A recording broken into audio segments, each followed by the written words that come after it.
আজকে ঘুম থেকে তাড়াতাড়ি উঠে গেছি কারণ আমি যাব কেটিএম আনতে, মানে গ্যারেজে ঠিক করতে দেওয়া ছিল। তো শার্ট প্যান্ট পরে আমি একদম রেডি, অল সেট। গ্যারেজ থেকে আমি আমার রাজা বেটাকে বার করে নিলাম। তো সেরকম একটা গরম ছিল না, কিন্তু রাস্তায় উঠতেই উড়ে বাবা সূর্যি মামার কি তাপ!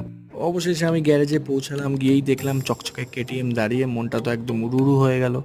তারপর আমার ছোট ভাই বলল যে, দাদা তোমার কেটিএম এই গ্যারেজে ঠিক হতে আসেনি, সেটা অন্য গ্যারেজে ঠিক হচ্ছে।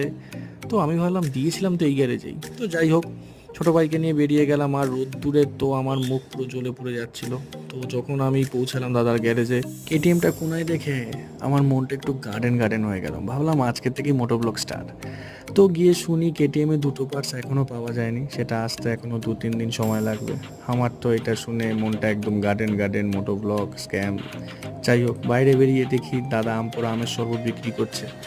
ও দাদার কাছ থেকে এক গ্লাস নিয়ে আমের শরবত খেতে